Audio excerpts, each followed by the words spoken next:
Good morning. Can you believe it? It's already Saturday. Today is the 29th of June. Let me remind you, we only have 30 days left. 30 days, there are currently 30 days in the month of June. You know what that means? By Monday, we will literally have transition from the 6th month to the 7th month. And for those of you who are aficionados,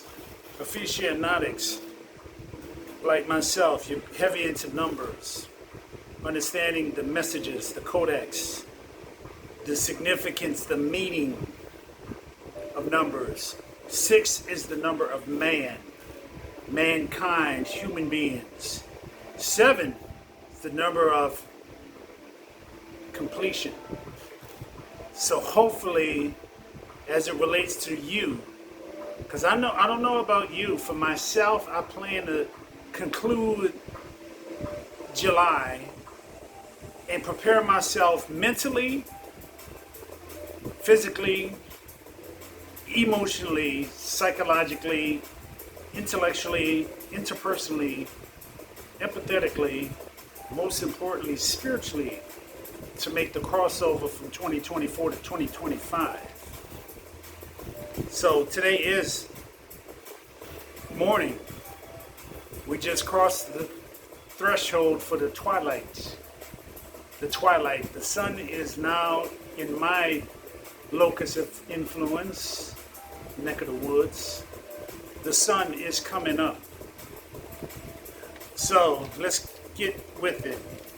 Let's begin. As far as the purpose for this message, as you can see, I've done my notes. I've invested countless hours, minutes, even days, yes, towards this message, towards all my messages that I prepare for you.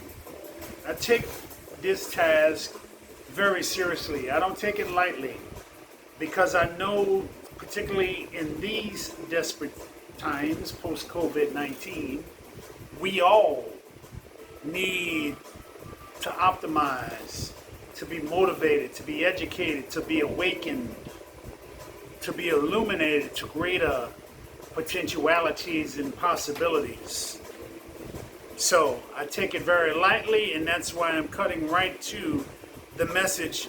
Perhaps you recall, we've been discussing on the prior 2 videos this notion called visionary design.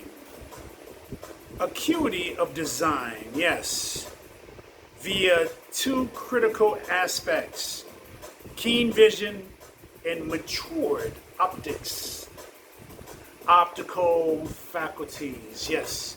All of us, we have innate abilities since the time we came into this realm of reality. We were given by God, I believe, from my worldview, certain abilities, 5 senses. We have the sense of sound, hearing, the sense of feeling, touch, smell, taste. And as connected to this message theme, sight. So we're talking about becoming as creators, creative ones, designers, design thinkers, problem solvers, the solution to many of the manifold problems that are threatening the very fabric of our society.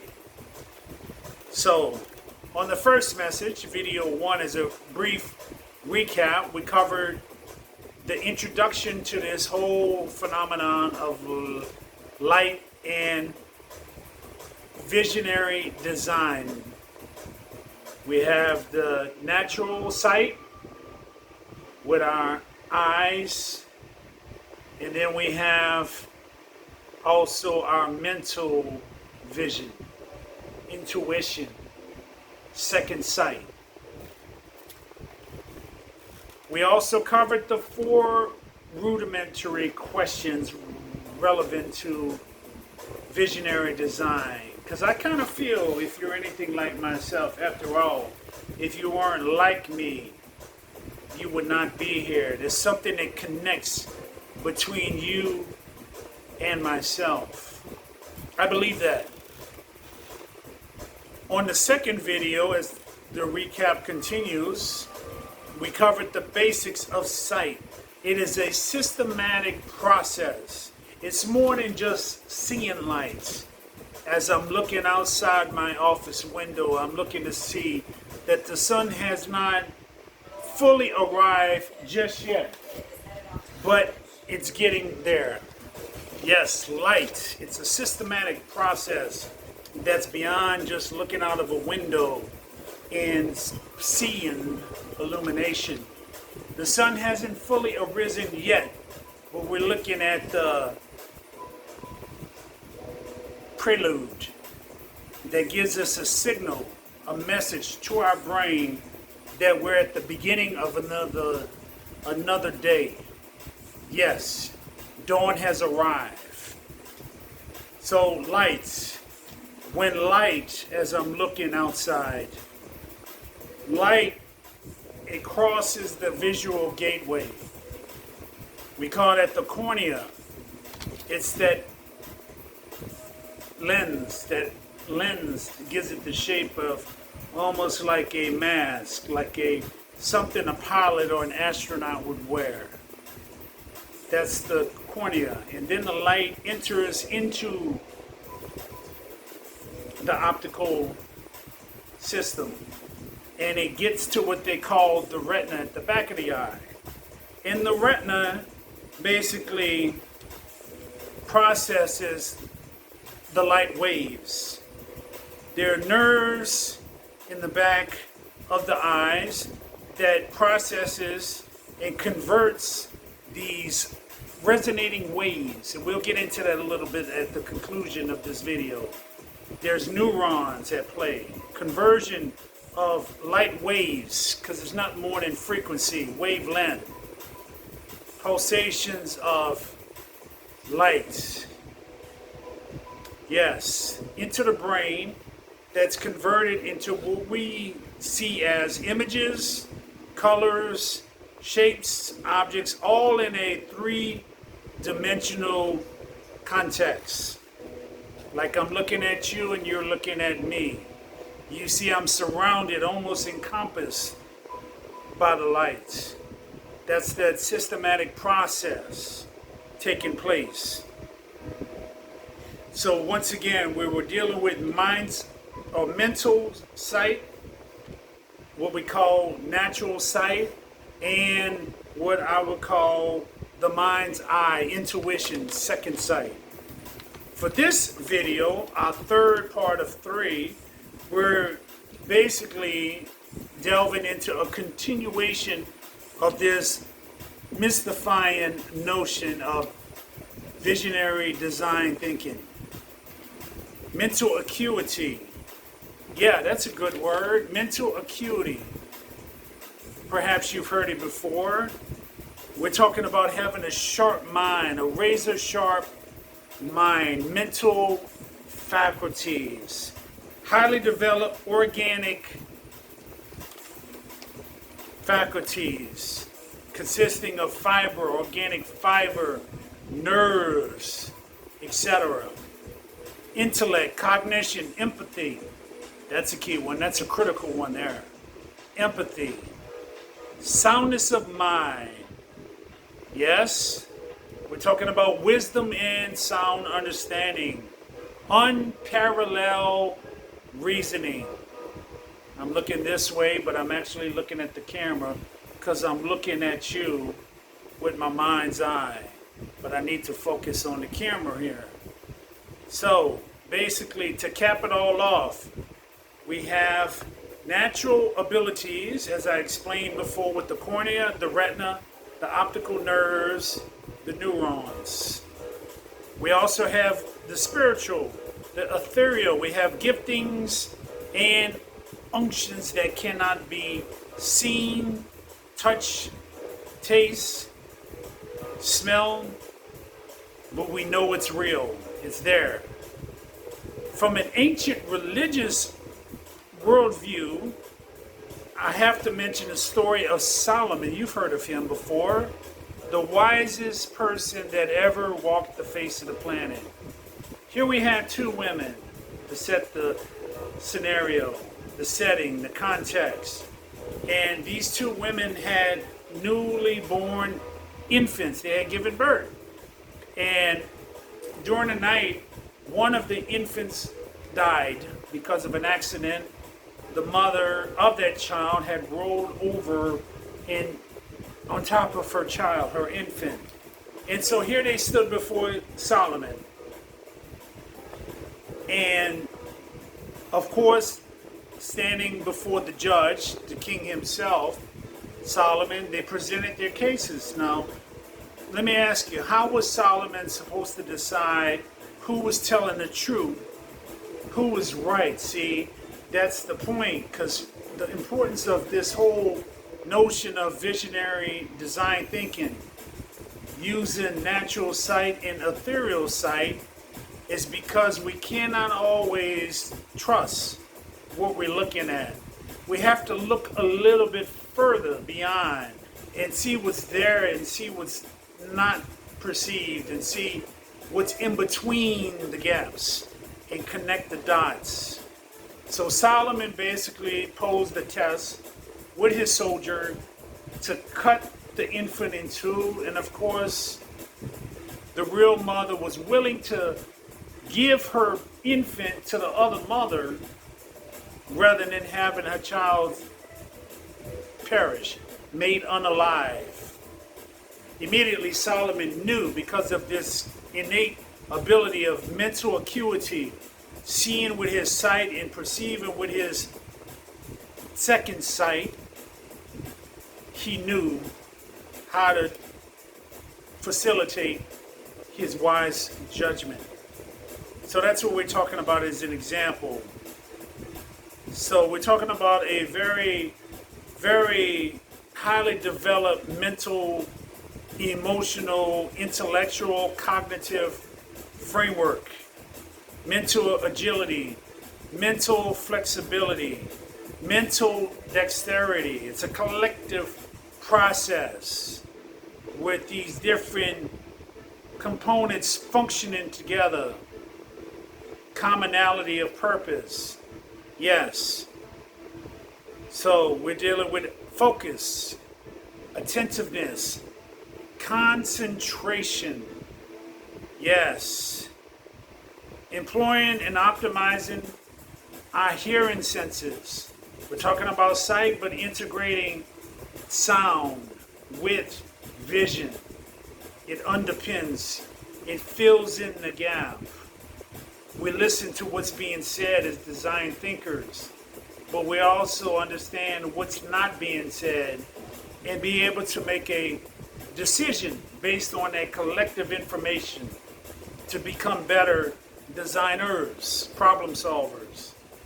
Yes, to listen, to hear, to reason, to perceive, and to understand. Yes. Now, from an empathetical or framework, or employing this soft skill called empathy, basically, in short, it's to be able to step outside of your individual's situation, your shoes, and put yourself in the shoes of somebody else, or in this case, the user, the client, and to be able to design according to their unique needs. What we call, a familiar term is pain points. What motivated the client to want to contact you to help them find a solution? As a designer, we need to be able to connect with our user, our current user, the one we're talking with, interviewing, and those we have yet to meet, in making a decision, in recommending recommendations towards that solution. We ask the right questions. This is important. Never discard bad questions, because even though on the surface it might seem silly or nonsensical or asinine, but if we looked a little bit from a different point of view, we'll realize that it's an excellent question just waiting to happen. But that means having the right vision, internal vision, external vision, and make a decision. So we turn on the light, the innermost suke, that's what we're talking about. This whole collective process, this notion, this concept I've been communicating to you is basically turning on the light within. So in order to become cutting edge, potent, powerful,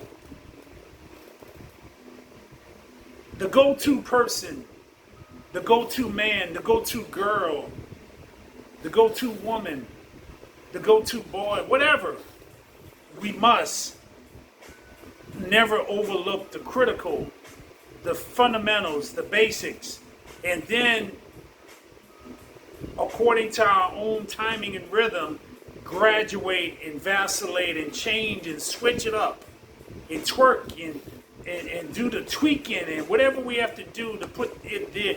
In this situation, we might have to add this. On that situation, we might have to overlook this and go with that. But it all works together with the greater picture without overlooking the critical details to come up with the best solution. Does that make sense? So, we're going to stop it here, and we're going to continue on the second part, because we're at 16, almost 17 minutes. So I'll see you in a minute. Welcome back. I knew you'd come back. I appreciate that. Yes, that means you want to know more. And hopefully everything I'm saying, if not everything, but each part that resonates with you, I want to recommend that you take it with yourself and apply it in your situation. You might, once again, need a little bit of this, a little bit of that, and switch it up. But whatever resonates, turn on the light is most important. Let it resonate within. And I trust you to make the right decision. Because you're sharp, you're insightful, you're perceptive, you're wise, you're an old soul, you're captivating, you're cunning, you're shrewd. All of the above. You and me. That's why we're having this dialogue. Yes. So basically, we're effectuators. We're problem generators.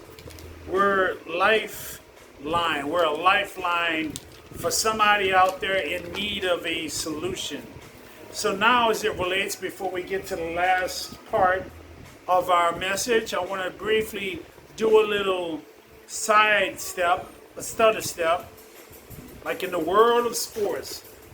The person with the ball stutter steps to do a little pivot, a little shift. I want to focus briefly on this phenomenon of visible light, the light spectrum. First and foremost, light travels. Let's use the sun. The sun is coming up. It's another day. It's a dawn.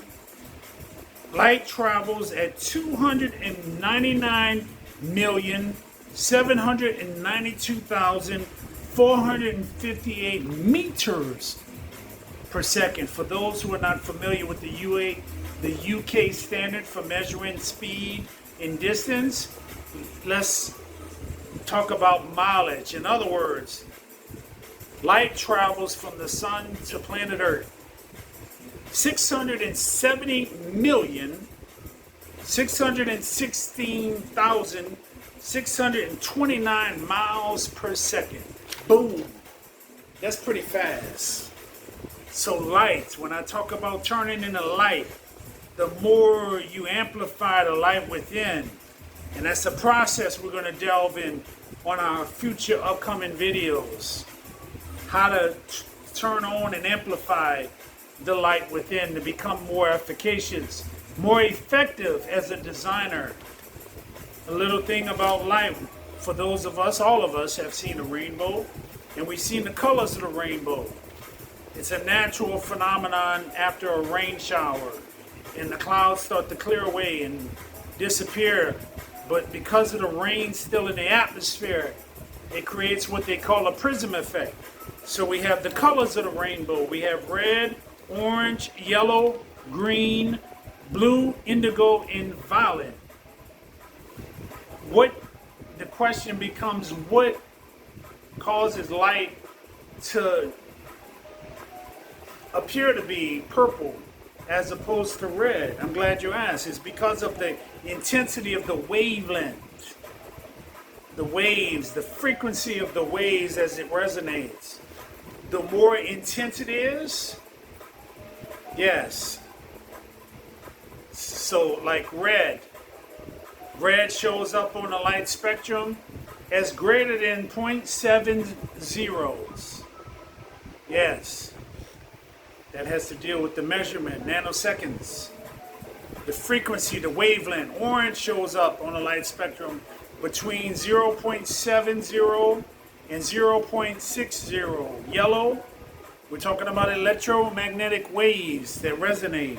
Yellow is from 0.625 to 0.60. Green is 0.60 to 0.50. Blue is 0.50 to 0.45.